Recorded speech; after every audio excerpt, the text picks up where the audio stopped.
हाय दोस्तों, आज हम लोग क्लास 7 का मैथ पढ़ेंगे। क्लास 7 का मैथ वाणिज्य गणित।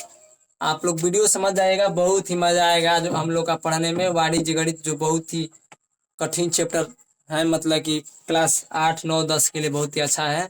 8 में भी आता है, 9 में भी है, 10 में भी है। ये अनुपात है, बहुत ही मजा आएगा, आनंद के साथ पढ़ेंगे। ठीक, देखिए ध्यान से।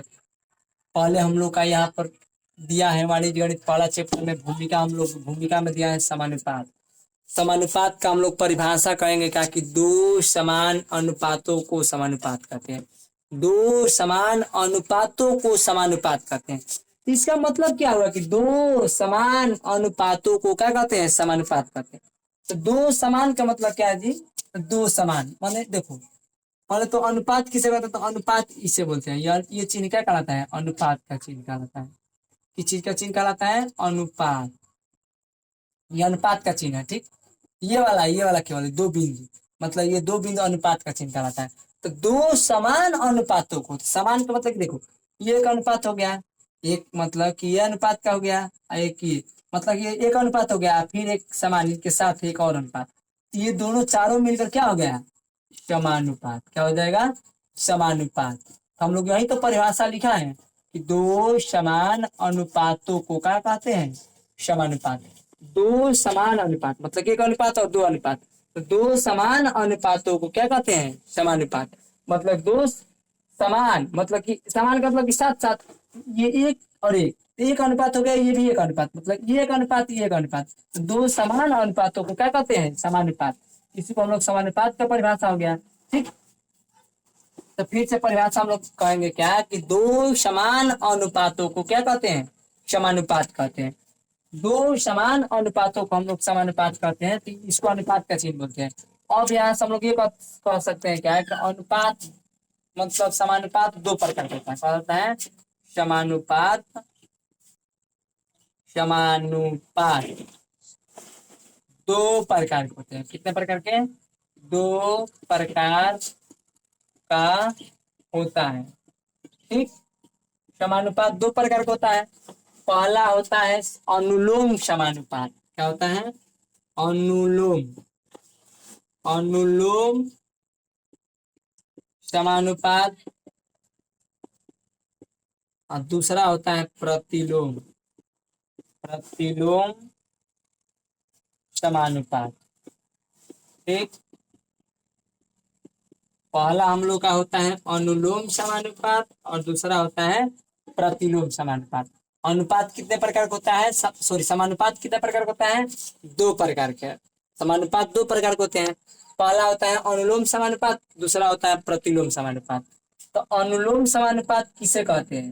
तो पहले तो अनुलोम समानुपात ऐसी राशियां, मतलब कि अनुलोम समानुपात का परिभाषा हम लोग ये कहेंगे कि ऐसी दो राशियां, मतलब ऐसी कितने राशियां? दो राशियां जो एक के बढ़ने पर दूसरी में वृद्धि हो।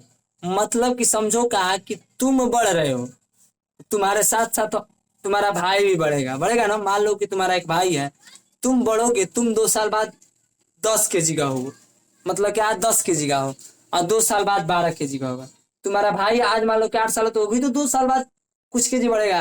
तो ऐसी राशियां, मतलब कि ऐसी दो राशियां जब एक्स के बढ़ने पर वाई में भी वृद्धि हो और एक्स के घटने पर वाई में भी कमी हो, उसे कौन सा राशि कहते हैं? अनुलोम समानुपात। क्या कहते हैं? अनुलोम समानुपात। जैसे में एग्जाम्पल के तौर पे हम लोग बता देते हैं, पहले एक बार फिर से समझ लो। तो अनुलोम समानुपात किसे कहते हैं? दो राशियां होनी चाहिए। ऐसी क्या होनी चाहिए? दो राशियां होनी चाहिए जो एक्स के बढ़ने पर वाई में भी वृद्धि हो। मतलब कि एक्स बढ़ रहा है, दो राशियां एक्स और वाई हो। मान लो कि एक राशि एक्स और एक राशि दूसरा राशि का हो वाई हो। तो एक्स बढ़ रहा है, एक्स में वृद्धि हो रहा है, तो वाई में भी क्या हो? वृद्धि हो। वाई में भी क्या हो? वो वृद्धि हो। तो मतलब कि एक्स में वृद्धि हो रहा है तो वाई में भी वृद्धि हो, तो कौन सी राशि कहते हैं? अनुलोम समानुपात। एक्स में कमी हो रहा है तो वाई में भी कमी हो, तो कौन सी राशि कहलाती है? अनुलोम समानुपात कहलाती है। लेकिन ऐसी दो राशियां जब एक्स में वृद्धि हो, मतलब वाई में कमी हो, मतलब उल्टा हो, एक बढ़ा एक घटा, तो समझो कि कौन सा राशि हो जाएगी? प्रतिलोम समानुपात। जब एक घटेगा और एक बढ़ेगा तो प्रतिलोम, और एक बढ़ेगा और दूसरा घटेगा तो प्रतिलोम, मतलब एक बढ़ रहा है घट रहा है तो समझो प्रतिलोम हो गया। और दोनों में वृद्धि हो रहा है एक साथ, दोनों में एक साथ कमी हो रहा है, तो कौन सी राशि होगी? वो प्रतिलोम नहीं, अनुलोम समानुपात होगा। चलो, अनुलोम समानुपात, जैसे कि मान लो कभी हम अनुलोम समानुपात बताए थे कि मतलब अनुलोम समानुपात जब दो राशियां एक्स और वाई इस प्रकार संबंधित हो कि एक्स के बढ़ने पर वाई में भी वृद्धि हो, एक्स के घटने पर वाई में भी कमी हो, तो उसे क्या कहते हैं? अनुलोम समानुपात कहते हैं। ठीक, तो हम लोग अभी बताए कि मतलब कि इसका मतलब कि एक्स बढ़ा तो दूसरी में भी वृद्धि हो, मतलब दोनों में वृद्धि हो। जैसे एग्जाम्पल के तौर पर हम लोग आप देख सकते हैं क्या कि 2 किलोग्राम आलू का मूल्य 20 रुपया है, तो 4 किलोग्राम आलू का मूल्य बताइए। ठीक, ये हम लोग पहले तो पता करेंगे कि अनुलोम है कि प्रतिलोम है, इसको खुद पता चल जाएगा। पहले तो इसमें कितना राशि दिया है मतलब बताओ। पहले क्या दिया है? आलू दिया है। क्या दिया है? आलू। तो यहाँ पर क्या दर्शा देंगे हम लोग? आलू। ठीक, आलू किस चीज में है बाबू? तो किलोग्राम में, यहाँ पर दर्शा देंगे किग्राम। ठीक, यहाँ पर दर्शा देंगे क्या? अब इसके क्या दिया है? मूल्य, यानी आलू का क्या दिया है? मूल्य। अब मूल्य काथी में दिया है? तो रुपया में। ठीक, समझ आ गया? अब ध्यान से देखो, दो तरफ इस तरह दर्शा लेते हैं। कभी भी दो चीज इसमें दिया रहता है दो दर्शा लेते हैं। एक आलू दिया है तो आलू दर्शा लेंगे, एक मूल्य दिया है तो मूल्य दर्शा लेंगे। ठीक, अब उसके बाद से हम लोग क्या करेंगे? आलू मान लो कि किग्रा, ये बताओ आलू कितना केजी है? तुम बताओ। 2 केजी। कितना है? 2 केजी। और 2 केजी आलू का मूल्य कितना रुपया है? 20 रुपया। तो यहाँ पर क्या दर्शा देंगे? 20 रुपया। ठीक, उसके बाद से 4 किलो आलू का मूल्य निकालना था, यहाँ पर क्या दर्शा देंगे? 4। और यहाँ पर 4 किलो आलू का मूल्य पता है? नहीं पता है, तो मतलब क्या दर्शा देंगे? एक्स। अब आप ही बताओ, यहाँ पर इसको ये एक्स राशियां है, मानो कि वाई राशियां है। ठीक, ये कौन सी राशियां है? एक्स और ये वाई राशियां है। ठीक, दो राशियां हो गई। अब बताओ, ध्यान से समझो। 2 केजी आलू का मूल्य जब 20 रुपया होगा, तो बताओ 4 केजी मूल्य आलू का जब मूल्य होगा, ये बताओ यहाँ पर 20 रुपया से अधिक होगा कि कम होगा? कभी भी होगा तो अधिक होगा। अब नीचे क्या होगा?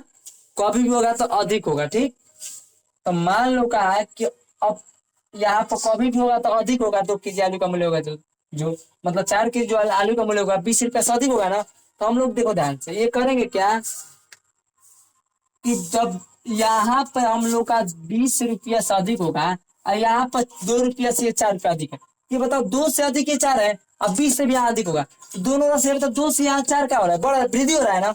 अब आई में 20 से यहाँ क्या होगा? जो भी होगा हमारा 30 होगा, 40 होगा, इसमें 10 रुपया 1 रुपया कुछ भी रुपया का वृद्धि होगा। तो मान लो कि यहाँ पर वृद्धि होगा ना, तो इस यहाँ पे हम लोग का जब वृद्धि होगा तो हम लोग करेंगे क्या? ध्यान से समझो। यहाँ पर दिखाई नहीं दे रहा था, देखो ध्यान से आपसे। हम लोग क्या बोले कि 2 केजी आलू का मूल्य 20 रुपया है, 4 केजी आलू का मूल्य हमें पता नहीं है। हम लोग 4 केजी मूल्य आलू का मूल्य मान लीजिए कि 1 रुपया मान लीजिए। ठीक, क्या मान लीजिए? 1 रुपया। तो यहाँ पर समझो कि 2 रुपया से क्या हुआ? 4 रुपया हुआ, इसमें वृद्धि हुआ ना, मतलब 2 से 4 हुआ, तो यहाँ इसमें आलू की किग्रा में वृद्धि हुआ। यहाँ पर ये बताओ कि जो केजी आलू का मूल्य 20 रुपया, तो 3 केजी 4 केजी जो भी निकाला अधिक निकाला, तो यहाँ पर भी वृद्धि होगा ना, 20 रुपया से अधिक देना पड़ेगा ना, तो यहाँ पर वृद्धि। यहाँ पर मान लो कि जैसे 1 रुपया मान लो, यहाँ पर मान लो 20 रुपया से कुछ रुपया तो अधिक होगा, तो ये दोनों में क्या हो रहा है? वृद्धि। जब दोनों में वृद्धि होगा तो याद रखेगा कि तीर इसमें एक तरफ लगाते हैं। क्या लगाते हैं? या तीर तो नीचे तरफ लगाइए, या तो आपको तीर दोनों तरफ क्या लगाइए? ऊपर लगाइए, इस तरह। ठीक, मतलब तीर को ये ऊपर लगाइए या दोनों तरफ नीचे लगाइए, यही सबसे ध्यान में रखा जाता है। ये मतलब तीर का सबसे वैल्यू होता है। तीर का कैसे लगाते हैं? देखो, जब प्रतिलोम समानुपात रहता है उसमें एक अप एक डाउन लगाते हैं, मतलब एक नीचे और एक ऊपर लगाते हैं। प्रतिलोम में जब मतलब कि हम लोग का एक में वृद्धि हो और एक में कमी हो, तो उसमें तीर किस तरह लगाते हैं? इस तरह। लेकिन जब दोनों में वृद्धि होता है, दोनों में जब कमी होता है, अनुलोम समानुपात रहता है, तीर एक तरफ इधर लगाओ या तीर एक तरफ ऊपर पर लगाओ, मतलब तीर ये दोनों का किसी तरह लगाना चाहिए। ठीक, मतलब एक तरफ तीर लगाना चाहिए। ठीक, ये अनुलोम के लिए दोनों है, ये अनुलोम के लिए। प्रतिलोम के लिए कौन सा है? ये है। ठीक, तीर का निशान। अब ध्यान से समझो, हम लोग करेंगे क्या? अब यहाँ पर हम लोग को इसको हल करेंगे। हल करने के बजाय देखो तो कैसे करेंगे। पहले तो तीर को ध्यान से देखेंगे, तीर नीचे से यहाँ गया है ना, तो पहले यहाँ पर हम लोग हल करते हैं। ठीक, यहाँ पर दिखाई नहीं देगा नीचे, हम लोग यहाँ पर हल करते हैं। तीर यहाँ से नीचे से गया, तो नीचे ये बताओ क्या है? 4। 4 यहाँ अनुपात का चिन्ह दर्शाओगे। दो राशियों के बीच में कौन सा चिन्ह दर्शा होगा? अनुपात। उसके बाद से क्या है? दो, तो दो, ठीक। और उसके बीच में क्या दर्शाते हैं? समानुपात का चिन्ह। समानुपात का चिन्ह यही ना है। अब उसके बाद से फिर यहाँ पर फिर तीर कैसे गया? नीचे से गया ना, तो नीचे क्या है? एक्स, एक्स, ठीक। और यहाँ पर फिर अनुपात, फिर यहाँ पर क्या है? 20, ठीक। अब यहाँ पर हम लोग ये करते हैं, यहाँ पर एक फार्मूला होता है कि वाह पदों का गुणनफल बराबर मध्य पदों का गुणनफल, मतलब एक सूत्र होता है। तो यह वाह पदों मतलब कि बाहरी वाला, अब वाह पदों का गुणनफल गुणे मध्य, मध्य मतलब कि भीतरी वाला, मध्य मतलब भीतरी, वाह मतलब बाहरी। ये बाहरी वाला ले लो, यहाँ पे भीतरी वाला ले लो। तो मतलब यहाँ पे बहुत इजी तरीका है। देखो भीतरी वाला लोगे तो यानी भीतरी में क्या बाटे? 2 गुणे 4 बाटे, 2 गुणे x बाटे। भीतरी मतलब कि ये दोनों, अब बाहरी मतलब कि ये दोनों, ठीक। तो ध्यान से समझो। यहाँ पर पहले कर देंगे हम लोग क्या? वाह पदों का या मध्य पदों का, कुछ भी कर सकते हैं। तो मध्य मतलब क्या है? 2 गुणे 1, अब बराबर। अब यहाँ क्या करेंगे? 4 गुणे 20। अब यहाँ पर एक से यहाँ क्या है? गुणा के रूप में इधर है तो उधर जाएगा, तो भाग के रूप में। तो यहाँ पर हो जाएगा 2, 2 × 20। अब 10 तब 1 है 40, x बराबर क्या होगा? 40। हम लोग का यही जो x का मान है, यही जो हम लोग का यानी x मतलब कि 4 किलो x क्या माने हैं? मूल्य माने हैं ना। तो 4 केजी आलू का मूल्य कितना रुपया होगा? 40 रुपया। तब यही हम लोग का आंसर होगा कि 2 केजी आलू का मूल्य। इस तरह भी कर सकते हो, ये छोटा है ना तो इस तरह कर सकते हो, बड़ा बड़ा करने में दिक्कत होता है, ठीक। बड़ा बड़ा नहीं हो पाता है इस तरह, ठीक। अब हम लोग इसी प्रकार प्रतिलोम समानुपात देखेंगे कि क्या होता है प्रतिलोम समा। यहाँ पर हम लोग 40 नहीं आ रहा था, यहाँ पर हम लोग 40 इस तरह लिख देंगे कि x बराबर क्या हो जाएगा?